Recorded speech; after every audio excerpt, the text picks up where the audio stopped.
Cherokee County traffic, Twin Cessna 771, Bravo Charlie, taxi runway 5, VFR departure to North Cherokee.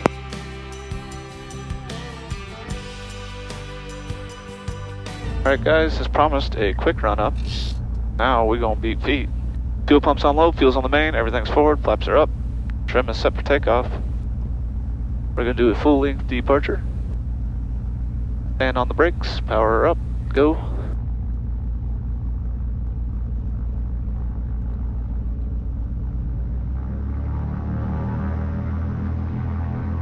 Gauges in the green, everything's looking good. Release the brakes.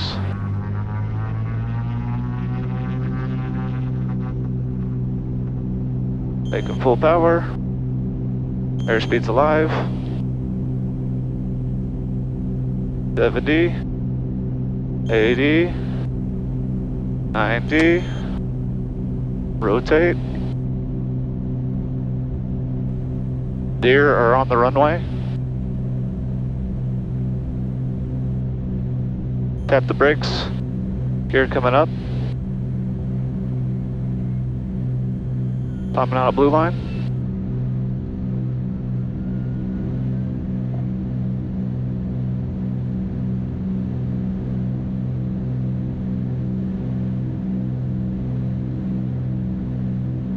Now left turn out to the north. Minus driving range 45 Tango, short final, runway 31 full stop. There was coyote. I thought it was deer. There was a bunch of coyotes on the runway. Oh, damper's on. Alright. We'll get on course climbing in this gap here.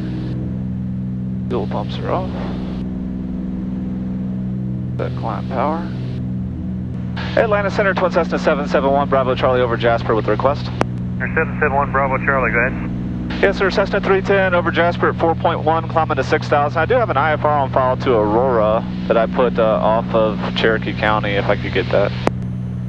771 Bravo Charlie, squawk 2021, and you said you are going to Alpha Romeo Romeo? Squawking 2021, and that is correct. 771 Bravo Charlie, radar contact about 10 miles north of the airport. The minimum inward altitude in your area is 5,400, so maintain VFR up to 5,400, climb maintain 6,000. The Chattanooga altimeter is 3006, and you are cleared directly to Aurora. Altimeter 3006 will maintain VFR to 5.4, climbing to 6,000, clear direct. Thank you, sir. I'll level off here.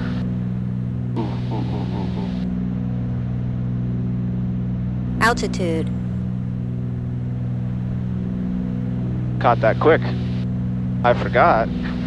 Had the autopilot set at 6,500. We caught it just in time. I was like, why isn't it capturing? It normally captures, but we only went up 6,100, which we are allowed to do. Let's check some winds if we could see them here.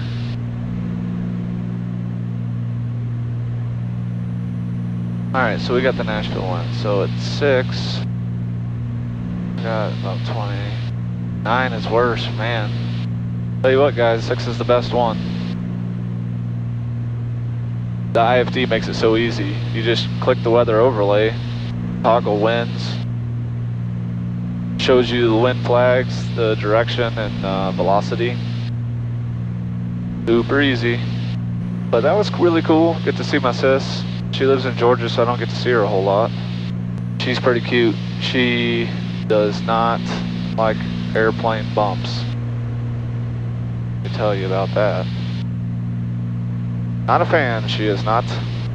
Yeah, 4109. I think I showed this before. Available 127.65. But here's the North Georgia Appalachians. I don't know if these ever come out on the camera, but it looks pretty. Sun, got some sun through a cloud going on over there. And you see the tips dancing out there because it's bumpy. Man, I should have filmed, if I wasn't in kind of a hurry there, I should have filmed that entire fueling adventure. So we landed at the FBO there, which is really nice in Cherokee County. But I guess I messed up the times between Central and Georgia time. East, between Central and Eastern. 10, turn right, heading 110. They were closed. You had to go to the other side of the airport for the pay at the pumps. 143 has our liquor in sight. 543 for exchange approved. Good evening. I parked the plane in front of the pumps. Did a nice angle because it's kind of tight. You had to turn around in there. So I turned around, got a nice angle. Stretched the pump out. The pump barely makes it to my tip. Yourself 5710. It works, but it wasn't great. 11 o'clock, 11 miles. The grounding thing was all twisted and screwed up, so that took me forever to try to Good evening. get right. And then I'm fueling it up, and the nozzle is a little bit shorter than the normal nozzles that I'm used to doing with the pay at the pump. So I was pulling the nozzle, I could hear it filling up, so I was pulling the nozzle out a little bit so I could see while I had going. I pulled the nozzle out with the gas pump at full, and it just shot fuel, 100 low lead on my face, in my mouth, all over my pretty paint job. Ugh. So, should have filmed my fueling adventure. Was not graceful. Twin Cessna 1 Bravo Charlie, contact Atlanta Center 133.6. Have a good night. 33.6, we'll see at 1BC. Atlanta Center, Twin Cessna 771 Bravo Charlie, 6000. Number 771 Bravo Charlie, Atlanta Center, Roger, Chattanooga, altimeter 3003. 3003, 1BC. November 1 Bravo Charlie, traffic now 11 o'clock, 2 miles, altitude indicates 5,200. 1 Bravo Charlie, still searching, it's real hazy. I see him on the screen, that looks like the perfect vector, thank you. No problem, I'll turn you back on course once you're clear of that traffic. Thanks a bunch. 1 Bravo Charlie has traffic in sight. November 1 Bravo Charlie, Roger. When able, you are cleared back direct to destination. When able, back direct next. We're turning out next. Man, she gave me the perfect vector to go behind him. Because he was climbing. Targets likely to merge. Not something people usually like to hear. Active traffic strikes again. We saw him the whole time. She really is a comfortable airplane. I mean, 1973 designed airplane, manufactured airplane. And, I mean, it's so wide, you can't reach the other side. You know, you could have, I'm not a big dude, but you could have 2 big dudes in here comfortably. Me and Jamie, or me and my sister, we had like half a foot between each other. Really roomy. She's not going to set any world speed records, but you know, she can hold her own. Cruising around 175 to 180 knots typically. Very, very fortunate to be able to have her and put a little love into making her 2020 modernizing. It's been fun. Just very light chop throughout, but autopilot's hammering down. I mean, it's handling the bumps wonderfully. Like usual, do our little panel thing here, but the VSI is on 0. We're at 6,000 feet. Pretty much on a rail out here.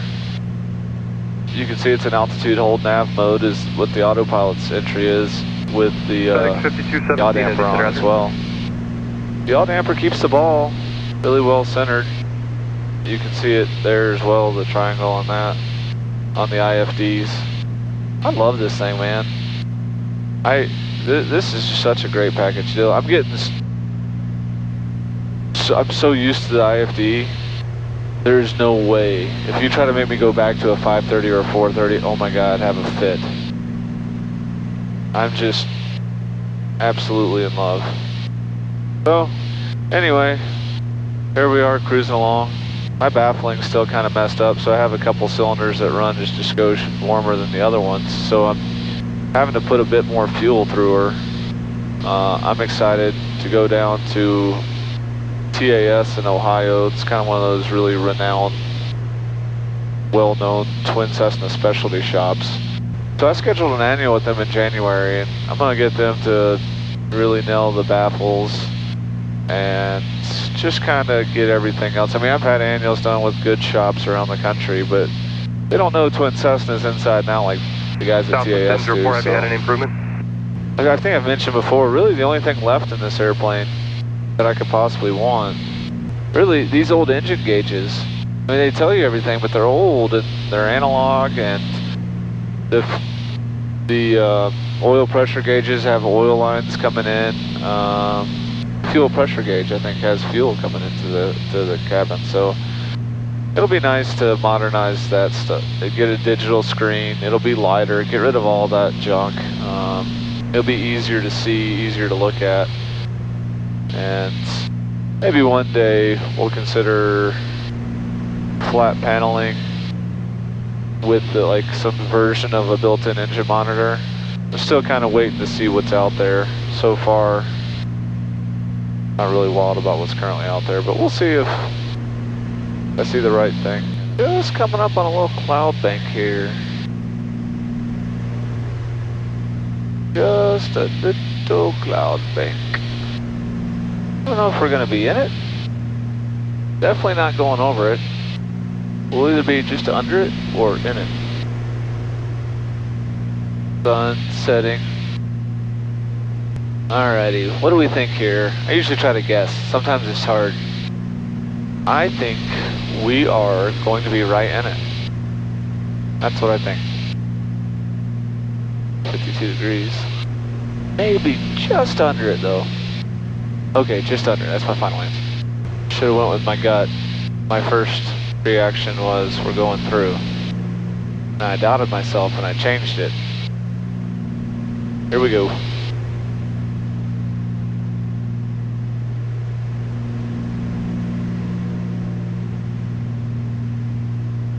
Hey, we're logging actual right now, guys. Logging actual. 0.001. When I was younger, I would ask them to just go like fly around in clouds all the time to try to be able to log actual, because I thought people cared. You know, getting a pilot job was very competitive, so I thought, oh, the more actual time I get, the better. We'll just fly around in clouds. For those of you who aren't pilots or VFR only pilots, vertigo is a real thing. And you'll be in these clouds and your inner ear, you'll like move around or you'll hit a few bumps, or your inner ear just tells you, oh my God, I'm in a turn, and then you try to level the wings, the next thing the plane's turning left. And you don't have to be in the clouds long if you're a VFR only pilot and you haven't been subjected much to IMC stuff. And we're not talking about these kind of clouds where you keep popping out every 10 seconds. I'm talking about, boom, you're in it, it's solid white. So you guys make sure, be super safe or get lots of training, and then make sure to try to get as much actual time as you can during your instrument training, because you don't want to pop the foggles off and first clouds you're in by yourself.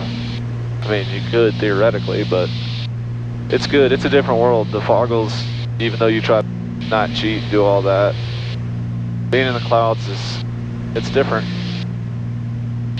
And you got to immediately get on these instruments, and you got to scan, and you got to have, you know, your cross scan going, checking everything, and you got to be able to do all that. Obviously, having the autopilot and these IFDs make IMC, IFR flying very, very easy.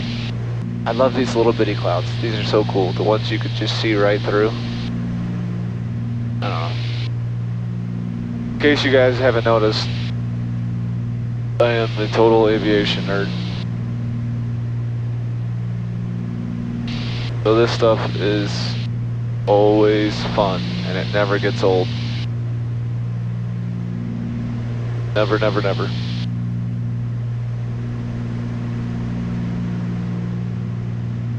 So this is what you're thinking. You're going in. 72 X-ray contact. I got visual. I got visual. But now, the tower 19527 X-ray. you're just kind of going to skirt the bottom. And then you got to get it right into here, because you don't have visual anymore. You got to keep the shiny side up.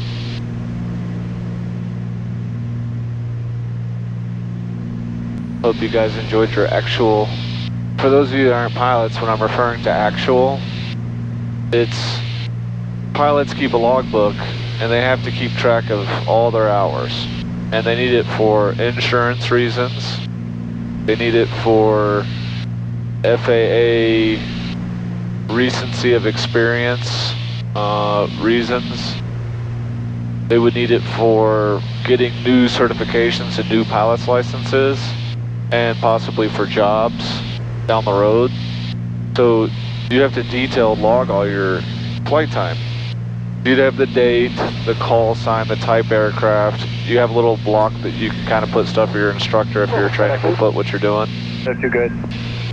What's the sovereign zone? The airport you departed, the airport you went to, the number of takeoff and landings, the number of night takeoff and landings, because those matter for carrying passengers. After the departure into the runway, they should be fine. Okay, so you would put single engine time, multi-engine time, helicopter time, complex, which means retractable gear, and where I could change the pitch of the blades of the props like we have in this plane. Obviously, this is a very complex plane, but got a few things.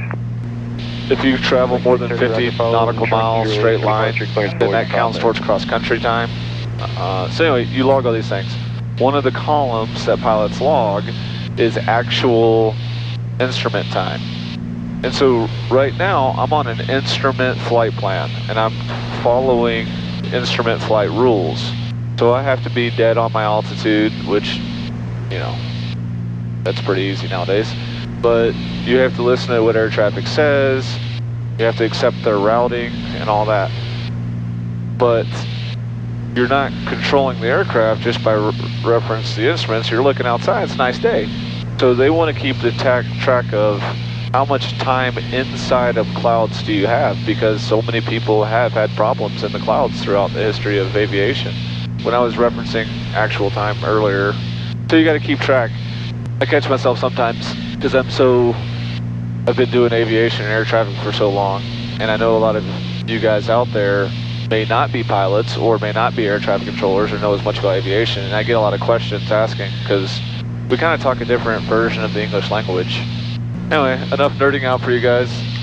Sit back, relax. We're getting a beautiful sunset over here, and we will be home in an hour. And I just stared at the sun, so there's spots in my eyes. An hour and 15 minutes or so. And Descender Twin Cessna 771 Bravo Charlie 6000. Number 771 Bravo Charlie, Descender Roger. How do you hear this transmitter? Yeah, it's just a little bit garbled, but it's readable. Roger, let me try to see here.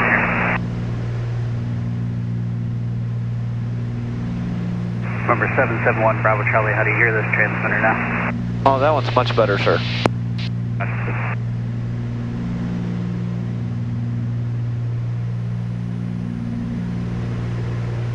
November 1 Bravo Charlie, we've had an area close to Cerro, maybe where there's a gap in the frequency coverage. So if you lose me, I have another frequency. You can try 119.55 if you lose me on this one.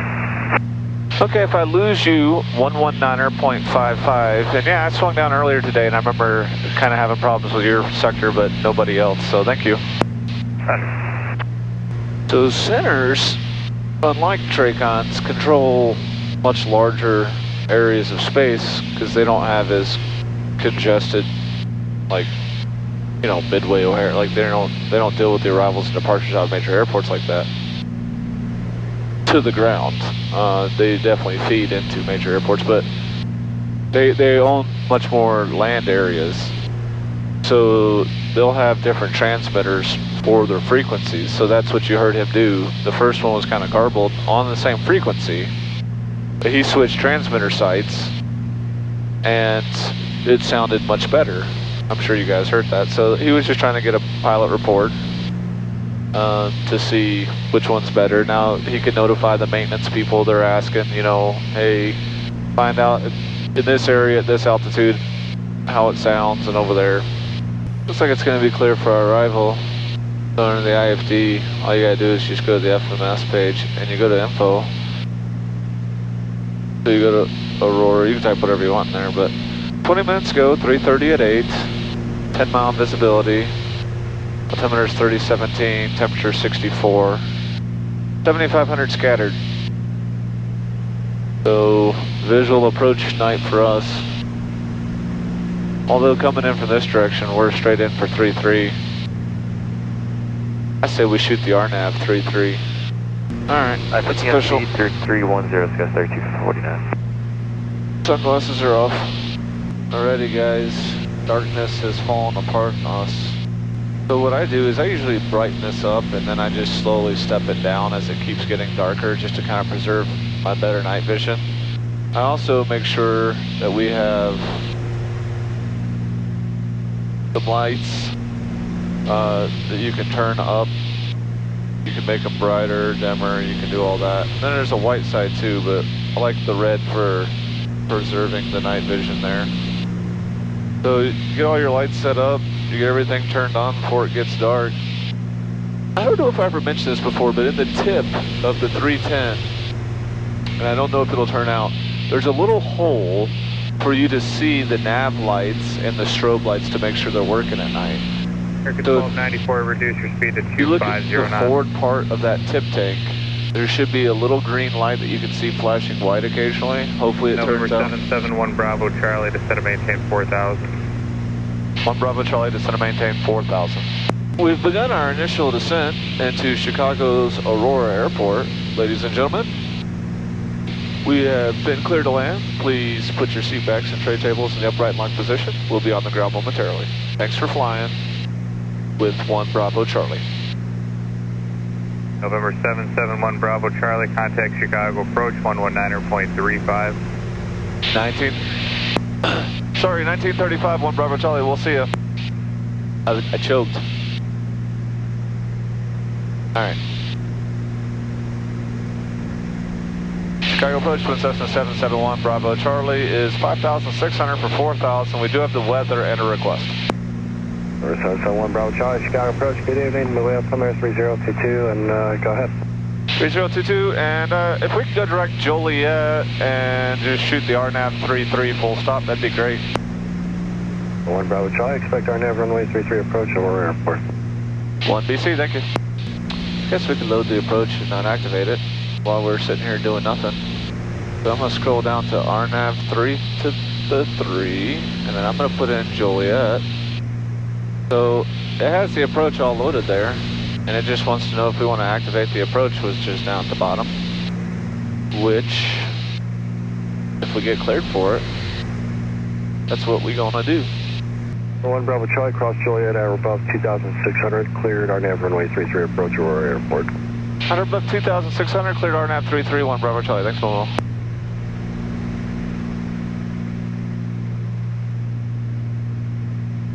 You solo tonight or is JJ with you? I'm solo tonight. I went and dropped my sister off back down in Georgia and then turned around and came right back. Wow. Yeah, made for a long day. I thought I could get out of work early, but was not the case. Not in this place. 771 Bravo Charlie, radar services terminated, frequency change approved, or change advisory frequency approved. Have a good night, Kevin. 1 Bravo Charlie, copy all, change to advisory. We'll cancel IFR now. Have a good night. See you, Momo. All right, 1 Bravo Charlie, copy cancellation 0205, block VFR, so long. Bye-bye. All right, we're 2300. We're coming up on riser.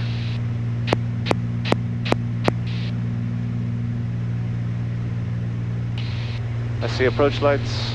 I see pappies. Altitude. Hopefully runway edge lights will be there as well.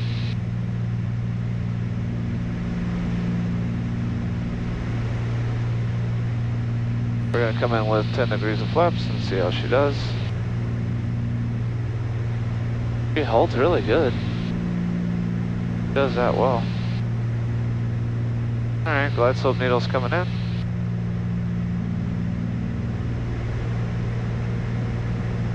Aurora traffic, Twin Cessna 1 Bravo Charlie, 6 mile final 33 Aurora.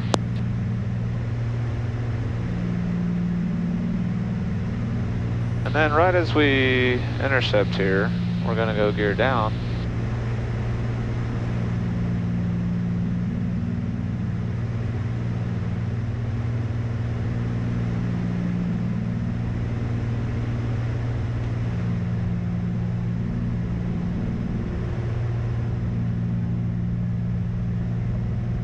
Alright, airspeed looks good, power setting looks good, we got gear down, we got our landing lights are on, gas, undercarriage, mixture, props, everything is set, gears down, we're ready to land this bird.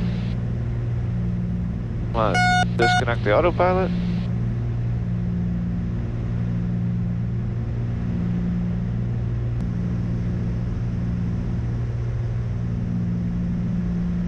Runway is clear.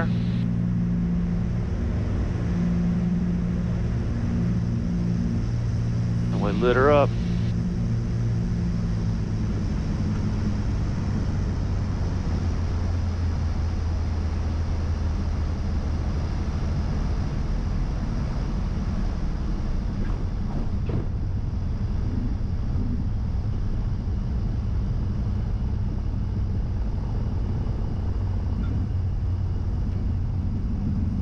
Not the best landing in the world, but that was a long day, so I'll take it. I had the friction lock on just enough that when I thought I had the throttle all the way out, that I did not actually have the throttle all the way out. So, my bad, y'all.